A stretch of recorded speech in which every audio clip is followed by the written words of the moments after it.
图文快印现状之价格保护联盟。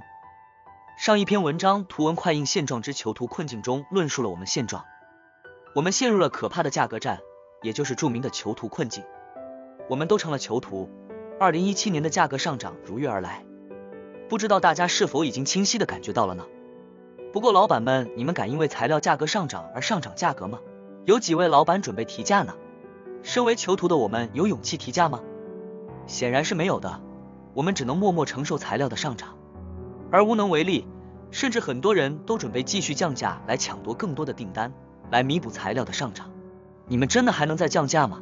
你们是否真的以为继续降价真的能弥补你的损失？如果我说这一轮价格上涨才只是开始，那么后面你们又当如何？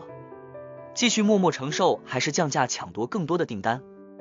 为什么价格的继续上涨是一种必然？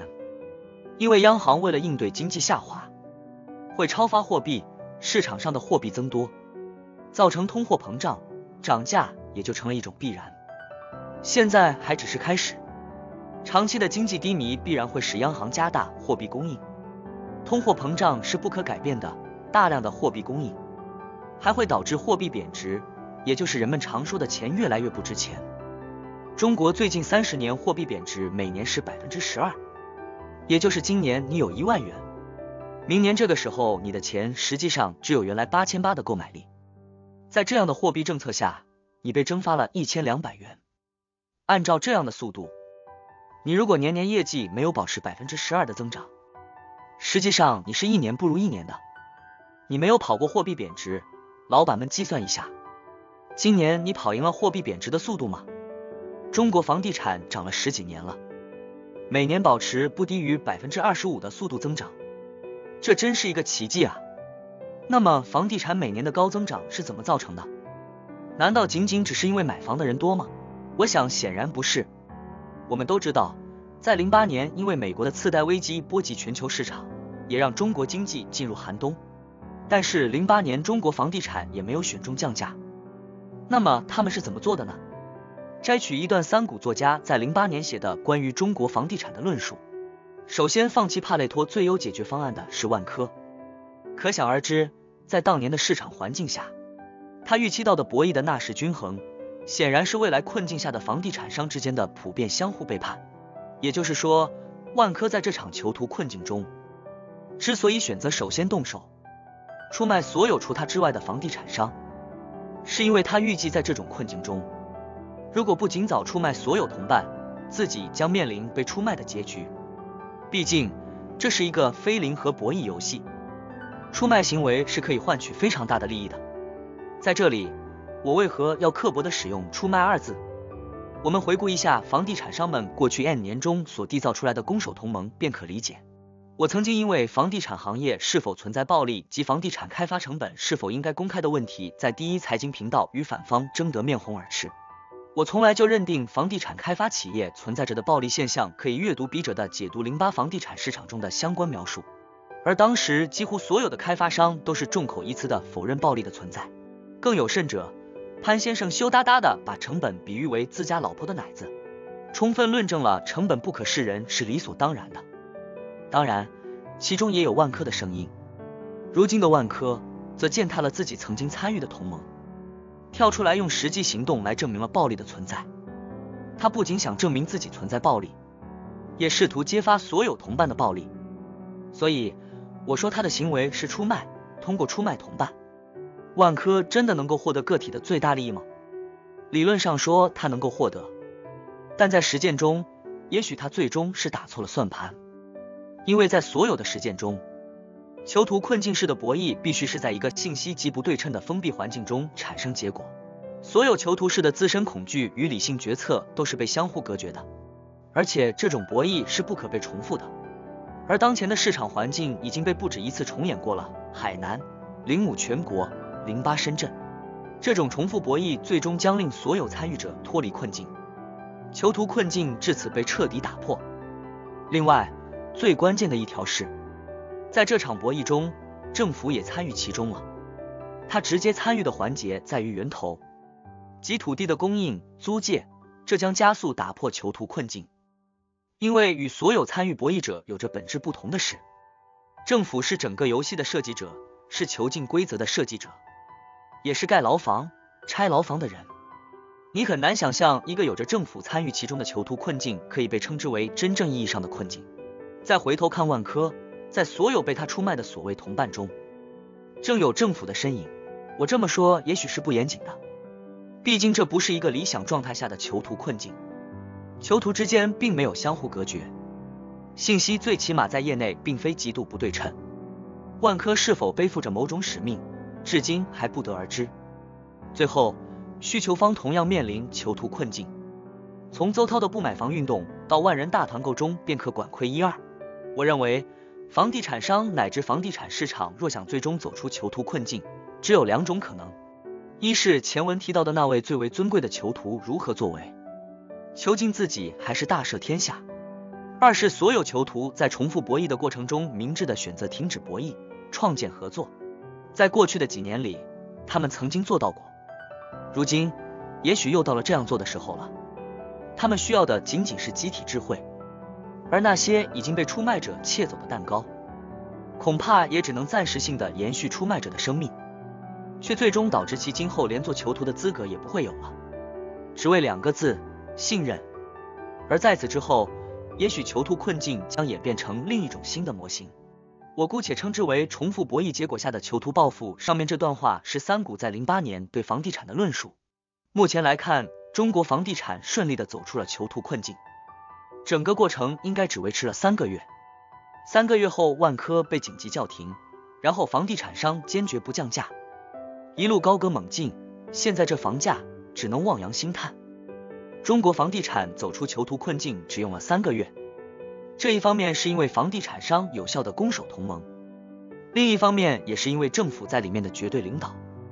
实际上，政府的土地转让占据房地产的40%到50%，这也是为什么政府不愿意看到价格战的原因。我们陷入囚徒困境多久了？我们多久没有涨价了？不要说涨价了，因为我们彼此之间的互相背叛和不断的报复性背叛，让我们的价格一路下跌。走到今天，我们谁都有责任。但是我们是否还要继续呢？我想说，有很多事情其实是有的选择的。房地产这样的暴利行业都能维持攻守同盟，为什么我们就不可以呢？2008年金融危机期间导致的中国钢铁产能严重过剩，直接影响了钢铁工业的效益。据中钢协数据，2008到2011年，汇源钢铁企业销售利润率在2%到3%之间，自2012年开始不到1%。2012到2014年平均销售利润率为0.44%。2015年的销售利润率为负2.23%。中国钢铁一度传出卖1吨钢材不如一个茶叶蛋。面对这种状况，中国政府出手了，一方面淘汰弱产能，一方面合并钢企，武钢和宝钢合并，这些都只是初步的动作，政府后续还会有很多类似的动作，合并大量的钢企，减少行业产能，提升钢企价格，效果还是很显著的。2016年1到2月，全国钢铁产量同比去年降5.7%， 3月开始持续逐月实现同比增长，1到10月全国钢铁产量已出现了0.73%正增长。钢价自2015年底降至史上最低点54.30以来，2016年3月开始快速回调，4月底达到最高点，较2015年底相比涨了55%。今年的钢材价格上涨，应该让很多人心痛吧？纸张也涨了，未来是一个涨的过程。2015年11月26日消息，据路透报道，消息人士称，中国的铝和镍生产商已经要求政府收购富裕的供应，这是自2009年以来业内首次协同努力提振价格。当前金属价格出现自全球金融危机以来最严重的下跌。中国有色金属工业协会的一名官员以及2位直接了解情况的行业消息人士称，该协会周一提议政府收购铝、镍以及钴和铟等稀有金属。这个提议提交给了国家发改委 NDRC。2016年6月16日，国务院办公厅印发了关于营造良好市场环境，促进有色金属工业调结构、促转型、增效益的指导意见（以下简称意见），从严控新增产能、退出过剩产能、完善储备体系等多个方面，实施行业供给侧结构性改革，数据显示，钢材价格继续回升。2016年12月份，国内市场钢材价格综合指数平均为99.48点，比上月提高11.23点，同比提高44.13点。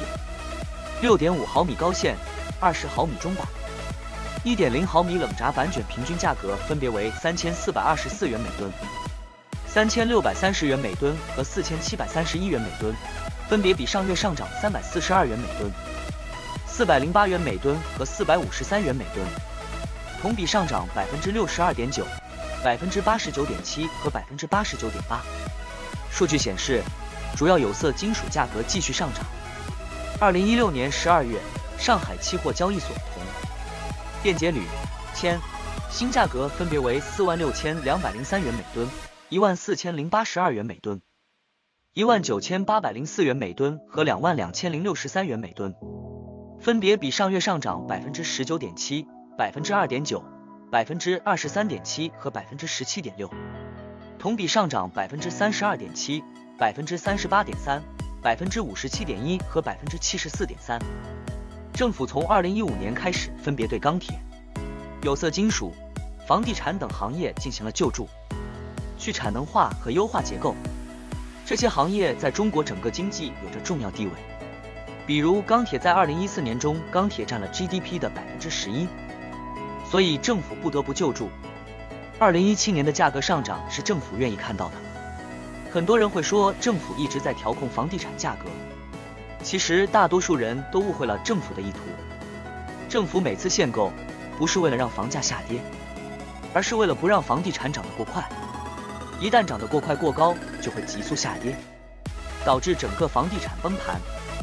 所以在中国政府的努力之下，中国房地产是阶梯型上涨，每次涨一个阶段，然后调控1年左右，又取消限购，这样一次次的上涨。房地产从没有真正意义上的下跌过。每次的限购调控不是为了降价，而是为了下次上涨蓄力。政府会去救助很多企业，特别是占据国民经济比重大的行业。在政府的救助下，行业价格会上涨，譬如上面说的有色金属和钢铁。在政府的帮助和扶持下，这些行业的价格涨得理直气壮。可是我们呢？图文快印这个行业在全国的生产总值估计也就500亿级别，这在整个国民经济中占比太少。政府不会将目光投向我们，我们不会得到政府的救助与扶持。也就是说，我们是一群没人管的孩子，一切只能靠自己。上面说到房地产行业，除了政府原因，还有一个原因就是行业里面的攻守同盟，这也是房地产一直涨的原因。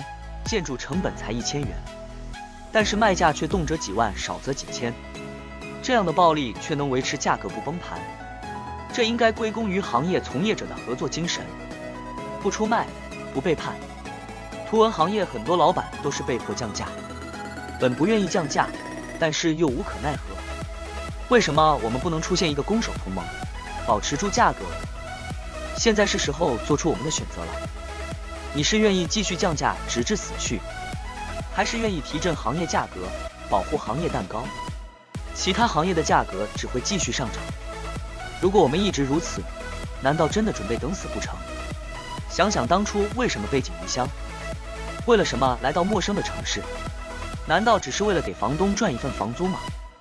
我想说，我已经受够了这样的生活，每天起早贪黑，节假日从未休息，这样勤奋与努力，每到月底就只赚到一个房租钱，钱给了房东，自己就什么都没有了，马上还要准备下次的房租钱，没有任何的享受生活，只有省吃俭用。